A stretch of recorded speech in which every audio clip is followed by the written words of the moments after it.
അപ്പോൾ അച്ഛന്മാരെ നമ്മൾ രാവിലെ തന്നെ നോക്കിയപ്പോൾ നമ്മുടെ കോഴിയെ കാണുന്നില്ല. തപ്പി വന്നപ്പോൾ നമ്മുടെ പൂച്ചക്കൂട്ടിനകത്ത് കയറി അടയിരിക്കുന്നു. ഇയാൾ അടയായിട്ടുണ്ട്.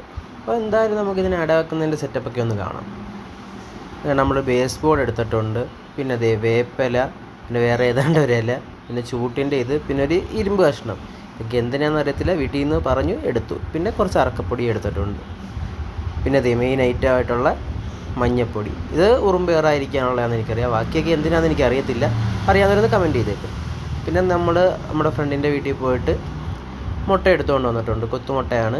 അപ്പോൾ അതിനകത്ത് SSYR എന്നൊക്കെ ഇട്ടേക്കുന്നത് അത് അവരിട്ട് തന്നത്. ആ YR എന്ന് ഇട്ടേക്കുന്നത് മാത്രമേ ഏതൊരു വെറൈറ്റി കോഴിയുടെ മുട്ടയാണെന്ന് അവൻ പറഞ്ഞ്. പിന്നെ നമ്മൾ തീറ്റയും വെള്ളവും എല്ലാം സെറ്റ് ചെയ്തിട്ടുണ്ട്. വെള്ളം ബോട്ടിലാക്കിയിട്ടുണ്ട്. തീറ്റ നമ്മളല്ലാതെ തൂക്കിയിട്ട് കൊടുത്തിട്ടുണ്ട്. പിന്നെ അതിനകത്ത് നമ്മൾ മുട്ട വെച്ച് ബാക്കിയെല്ലാം ഫില്ലൊക്കെ ആക്കി എല്ലാം ഓക്കെ ആക്കി വെച്ചിട്ടുണ്ട്. ലെങ്ത് കൂടുന്നതുകൊണ്ട് ചെറിയൊരു വീഡിയോ ആയിട്ടേ എടുത്തുള്ളൂ. എന്നിട്ട് എല്ലാം ഓക്കെ ആയി. ഇനി നമ്മുടെ മെയിൻ പരിപാടി എന്ന് പറയുമ്പോൾ നമ്മളിനകത്ത് കോഴിയെ പിടിച്ചിടുന്നത് മാത്രമേ ഉള്ളൂ. കോഴിയെ പിടിച്ചിട്ടപ്പോൾ തന്നെ ആൾ തീറ്റ ഇന്നുന്നുണ്ട്. ഇനി നമ്മുടെ ഫ്രണ്ട് വശം മൊത്തം ഒന്ന് കവർ ചെയ്യണം. ഈ നെറ്റ് ഭാഗം ഇരുട്ടാണല്ലോ വേണ്ടത്. ഇത് ഇരിക്കുമോ ഇല്ലയോ എന്നുള്ളത് സംശയം. കാരണം അവിടാണ് എപ്പോഴും മുട്ട ഇടുന്നത്, പൂച്ചക്കൂട്ടിൽ. അപ്പോൾ ഇതിനകത്ത് ഇരുന്നില്ലെങ്കിൽ നമുക്കിത് പിടിച്ചിരുത്തി കടച്ചു വെക്കേണ്ടി വരും.